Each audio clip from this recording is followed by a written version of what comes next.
హరిగారు, ద్వారాల గురించి మీరు లాస్ట్ వీడియోలో ఎక్స్‌ప్లెయిన్ చేశారు గదా! అసలు సింహద్వారం ఎందుకు పెట్టాలి అనేది మీ ఇష్టం అనేది గూడా వదిలేసారు ప్రేక్షకులకి. సో, ఈ సింహద్వారం ఉండే ప్లేస్ కాకుండా ఉపద్వారం ఉండే ప్లేస్‌లో చాలామంది పెడుతూ ఉంటారు. ఈ మిస్టేక్స్ చేస్తూ ఉంటారు. సో, మీరు చాలా మందిని మన ఈ తెలుగు రాష్ట్రాలే కాకుండా ఆల్మోస్ట్ వేరే స్టేట్స్‌కి కూడా వెళ్లి మీరు వాస్తు చెప్తూ ఉంటారు కాబట్టి, మీరు చూసినప్పుడు ఎలాంటి చేంజెస్ చేస్తారు? ఆ చేంజెస్ చేయటం వల్ల నిజంగా మార్పులనేవి వస్తాయా? ఇమ్మీడియేట్‌గా రిజల్ట్స్ కనిపిస్తాయా? మొత్తం కూలగొట్టి మళ్ళీ ద్వారాలు పెట్టుకోవడం అనేది అసలు కరెక్టేనా? మీరేం చెప్తారు దానికి సంబంధించి? అయితే కూలగొట్టడము అనేది మాక్సిమం నేను ముట్టుకోను. ఓకే. ఎందుకంటే చాలా మందికి అదొక అపోహ ఉంటుంది. హ్మ్. వాస్తు వాళ్ళొచ్చారు అంటే ఇక అది పగలగొట్టు, ఇది పగలగొట్టు ఇల్లు మొత్తం చిల్లం పల్లం చేస్తారని ఉంటుంది. హ్మ్. ఫస్ట్ ఎవరైనా విజిట్ తీసుకున్న వాళ్ళకు లేదంటే వాస్తు మార్పుల కోసం ఎవరినన్నా సంప్రదిస్తే వాళ్ళొచ్చి చేసే మొట్టమొదటి పనేంటంటే ఈ కరెక్షన్స్, ఈ మోడిఫికేషన్స్ పగలగొట్టించడము, ఇది అక్కడ ఉండొద్దు, అది ఇక్కడ ఉండొద్దు అనేవే చేస్తుంటారు. హ్మ్. సో, మీ అందరికీ ఒక క్లారిటీ నేను ఫస్ట్ ఇస్తాను. ఏంటంటే ఒక బిల్డింగ్ నిర్మాణం జరిగిన తర్వాత దాంట్లో ఆటోమేటిక్‌గా ఒక ప్రాణం వచ్చేసింది. హ్మ్. ఆ ప్రాణానికి సంబంధించిన మార్పు ఎప్పటికీ చేంజ్ చేయలేం. హ్మ్. ఇది ఫస్ట్ కండిషన్. ఇది క్లియర్ కదా! ఒకవేళ నేనిచ్చే ప్లాన్ కాకుండా ఇప్పుడు నేనిచ్చే ప్లాన్ ఒక బిల్డింగ్ అయింది. హ్మ్. మీరు సొంతంగా ఒక బిల్డింగ్ కట్టుకున్నారు. నేనిచ్చిన కొలతకు, ఆ కొలతకు డిఫరెన్స్ ఉంది. ప్రపోర్షన్స్ వేరే ఉన్నాయి. నిష్పత్తులు వేరే ఉన్నాయి. హ్మ్. దాని యొక్క గణితం వేరే ఉంది. అది ఏ ఆధారం ప్రకారం లేనిది. హ్మ్. సో, ఇప్పుడేమవుతుందంటే వీళ్ళకొచ్చే రిజల్ట్, వాళ్ళకొచ్చే రిజల్ట్ డిఫరెంట్‌గా ఉంటుంది. ఓకే. డిఫరెంట్‌గా ఉంటుంది. దీని లోపల మనం ఎవరైతే డ్వెల్లర్స్ అంటే హ్మ్. ఎవరైతే అందులో నివాసం ఉంటున్నారో వాళ్ళ జన్మ నక్షత్రాలకు మ్యాచ్ అయిన ఒక కొలత ఇచ్చాం మనం. ఓకే. ఇది వీళ్ళందరినీ ప్రశాంతంగా ఉండేలా చేస్తుంది.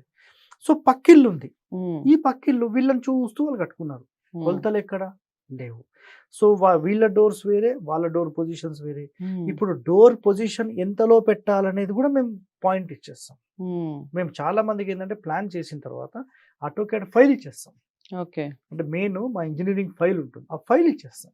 ఇచ్చిన తర్వాత ఆ డోర్ పొజిషన్ ఎక్కడి నుంచి ఎంత డిస్టెన్స్‌లో అన్నీ కూడా అందులో ఉంటాయి. హ్మ్. దాని ప్రకారం ప్రాపర్ అలైన్‌మెంట్‌లో వాళ్ళెళ్తారు. ఓకే. ఇప్పుడు కట్టని వాళ్ళుంటారు. హ్మ్. హ్మ్. అలా కట్టని వాళ్ళ ఇంటికి ఒకవేళ ఇనిషియల్ స్టేజ్ అంటే హ్మ్. పిల్లర్లు వేసాం సార్. లేదంటే అసలు మొదలే పెట్టలేదంటే మొత్తం ప్లాన్ తీసుకోమంటాం.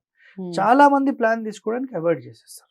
ఇది వీళ్ళందరూ గూడా ఎప్పుడు దారికొస్తారంటే ఇల్లు కట్టి ఓ 2 సంవత్సరాల తర్వాత ప్రాబ్లమ్స్ వచ్చి, "సార్ ఇప్పుడు మేము చేసుకోవడానికి సిద్ధము. బాబు అప్పుడైతే నీకు 20, 30 వేలలో అయిపోయేది ప్లాన్ మొత్తము. కానీ నీకు ఇప్పుడు చేయాలంటే అది పాసిబిలిటీ లేదు గదా!" "లేదు సార్ మాకైతే బాలేదు. అప్పు సప్పు చేసి ఒక 10 లక్షలైనా ఖర్చు పెట్టి మొత్తం రిపేర్ చేసుకుంటాం సార్. మీరొచ్చి వాస్తు చెప్పండి." మంచిగా ఉన్నప్పుడు మనం చేస్తే పర్ఫెక్ట్ అయిపోయేది. రైట్. 30,000, 40,000లో క్లోజ్ అయిపోతుంది. మొత్తం ప్లానింగే అయిపోతుంది. అది వదిలేసేసి ఇప్పుడు 5,00,000, 10,00,000 పెట్టి మళ్ళీ మోడిఫికేషన్ చేయడానికి సిద్ధమవుతారు. సో, హ్మ్. ఇది రోజు చూసేది నేను. ఓకే. నాకు ఇంకొక డౌటొస్తుంది హరిగారు. ఆల్రెడీ చాలా మంది కట్టిన ఇల్లునే కొంటూ ఉంటారు. లేదా కట్టిన ఫ్లాట్స్ కొంటూ ఉంటారు. హ్మ్. ఈ ఫ్లాట్స్ కొన్నప్పుడు చాలా మందికి ప్రాబ్లమ్స్ రాకుండా హ్యాపీగా ఉండేవాళ్ళు ఉంటారు. ఇప్పుడు మీరన్నట్టు అన్ని నక్షత్రాలు అన్నీ చూసి ఇల్లు కట్టాలి అని చెప్తున్నారు. మనం కట్టించుకోవాలి అంటే. అంటే కట్టిన ఇల్లు అనేది అసలు ఇంకెవరు కొనగూడదా? పాయింట్ చెప్పాలి. హ్మ్. ఇప్పుడు మీ ప్రశ్న ఏంటంటే క్లారిటీ అక్కడ లేదు. నేను హ్మ్. చెప్తాను. మీ ప్రశ్న ఏంటంటే హ్మ్. రెడీమేడ్‌గా ఒక ఇల్లు హ్మ్. ఒరిజినల్ వాస్తు ప్రకారం కట్టారు. హ్మ్. మరక్కడ జనరల్ మిగతా వాళ్ళు పోకూడదా అనేది మీ ప్రశ్న. అవును. అంటే ఇప్పుడు ఈ ఇంటికి సంబంధించిన జన్మ నక్షత్రాలు ఆ ఇంట్లో ఉండవు కదా!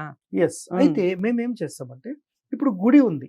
హ్మ్. 100లో ఇద్దరు మాత్రమే గుడికి సెట్ కారు. హ్మ్. మీరు హ్మ్. కావాలంటే అబ్జర్వ్ చేయండి. ఒక ఫ్యామిలీ మొత్తం వెళ్తే ఒక్కడు మాత్రం నేనైతే గుడిలోనే ఉండను బయటుంటాను ఎళ్ళిపోతాడు.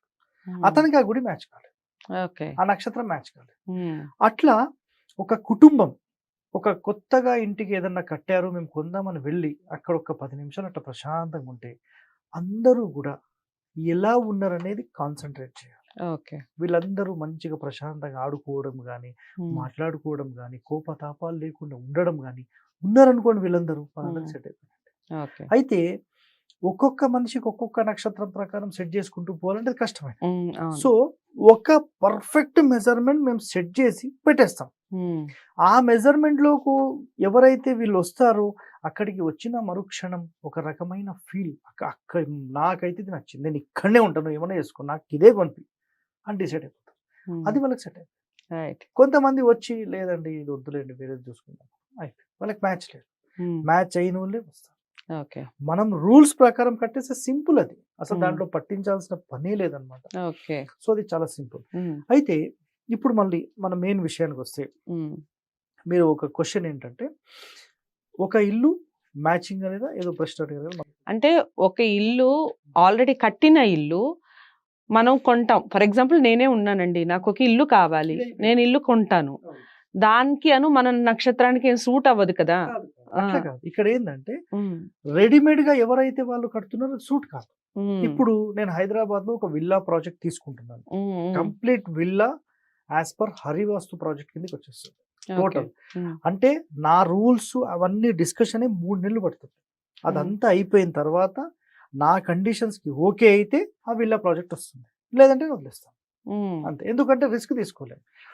ఇప్పుడు ఒక స్టాంప్ ఎట్లా కావాలంటే హరివాస్తు ప్రాజెక్ట్ అంటే మరి హరివాస్తు లాగానే ఉండాలి అక్కడ. ఏదో ఉత్తుత్త ప్రాజెక్ట్ అంటే నేను పోలేను, ఏదో 1-2 అంటే మనం సెట్ చేస్తాం, కానీ ప్రాజెక్ట్ అంతా సెట్ చేయాలంటే టోటల్ కాలనీతో పాటు సెట్ చేసుకుంటూ వెళ్తాం, ఇంకా కళ్ళు మూసుకొని వెళ్ళిపోవచ్చు అన్నమాట ఎవరు కూడా. అట్లాంటి ప్లానింగ్స్ చేస్తాం. సో మెయిన్ టాపిక్ ఏంటంటే ఇంటికి ఏమైనా చేంజెస్ చేయటం వల్ల నిజంగా మార్పులు అనేవి సంభవించే అవకాశం అయితే ఉంటుంది. ఒక ఇంటికి మనం వెళ్ళిన తర్వాత ఫస్ట్ ఇంటి చుట్టూ మొత్తం తిరుగుతాం. అసలు ఇంటి కొలతలు ఎలా ఉన్నాయి, పొడవు ఎంత ఉంది, వెడల్పు ఎంత ఉంది, వీళ్ళ యొక్క నడకలు ఎలా ఉన్నాయి, దాని తర్వాత ఇంటి 4 మూలలు ఏమైనా ఎక్స్టెన్షన్స్ ఉన్నాయా లేవా, ఈ ఎక్స్టెన్షన్స్ ఉంటే దాన్ని మనం కట్ చేయడం జరుగుతుంది. ఎందుకంటే మూలలు పెరుగుద్ది అనేది శాస్త్రం. సో ఆ మూలలు ఎలా ఉన్నాయి, ఆ 4 మూలలు ఎలా ఉన్నాయి, లోపల 4 మూలలు ఎలా ఉన్నాయి, దాని తర్వాత 4 సెంటర్స్ ఎలా ఉన్నాయి, దీంట్లో ఒకవేళ డోర్ పొజిషన్ మారిస్తే మరి ఎలా వస్తుంది, వాళ్ళతో డిస్కస్ చేస్తాం. ఎందుకంటే వాళ్ళ యొక్క సమస్య ముందు తీసుకుంటాం. సార్ మాకు ఈ సమస్య ఉంది, ఈ సమస్యకు సంబంధించిన కారణాలు ఇక్కడ ఉన్నాయా లేవా, లేవండి. మీరు ఇక్కడికి వచ్చిన తర్వాత ఉన్నాయా, ఇంతకు ముందు నుంచి ఉన్నాయా, మళ్ళీ ఆ ప్రశ్న వేస్తాం. లేదు సార్ మాకు ఇంతకు ముందు నుంచి ఉన్నాయి, మళ్ళీ ఇంటికి ఏం సంబంధం ఉండదు, అది ఎప్పటి నుంచో ఉంది. సొల్యూషన్ కావాలనుకోండి, ఇందు లోపల కొన్ని మార్పులు చేయడం వల్ల కూడా సొల్యూషన్ వస్తుంది. కానీ ఏ ఇంటికంటే ఆ ఇంటికి పోతే ప్రతిదీ పగలు కొట్టుకుంటూ తిరగలేం, అదైతే క్లియర్. డోర్ పొజిషన్ మార్చడం వల్ల అయితే 100% రిజల్ట్ ఉంటుంది, సవ్వాలే లేదు దీంట్లో, ఖచ్చితమైన నియమం. మనకు ధోన్ ఈ మన ఇక్కడ కర్నూలు దాటిన తర్వాత ఒక ఊరుంది, చాలా ఎక్సలెంట్ బిల్డింగ్ కట్టారు, అందులో డోర్ పొజిషన్ రాంగ్ పెట్టేస్తారు, ఓకే, ఫెయిల్ అయిపోయింది. దాన్ని నడకలు ఆగ్నేయపు నడక వాళ్ళు చేస్తే ఈశాన్యపు నడకకు సెట్ చేసి పెట్టిన 1 month లో ఒక పెద్ద ప్రాజెక్ట్, ఆల్మోస్ట్ ఒక 30 కోట్ల ప్రాజెక్ట్ అప్రూవ్ అయిపోయింది 1 month లో. మళ్ళీ పిలిపించి మళ్ళీ సెకండరీ కరెక్షన్స్ అన్నీ తీసుకున్నాం. సో అట్లా పొజిషన్స్ మార్చడం వల్ల ఖచ్చితంగా రిజల్ట్ వస్తుంది. ఎవరైతే మేము ఈశాన్య ద్వారం మార్చలేమంటారో ఆ డోర్ కి ఆపోజిట్ ఎండ్ వరకు క్లియరెన్స్ అయితే ఉండాలి. అదొక్కటి చేసుకోండి. కుదరకపోతే డోర్ పొజిషన్ మార్చాలంటే మళ్ళీ దాన్ని సెంటర్ డోర్కి తీసుకురావాలి, లేదా 3వ స్థానం 4వ స్థానం తీసుకురావాలి.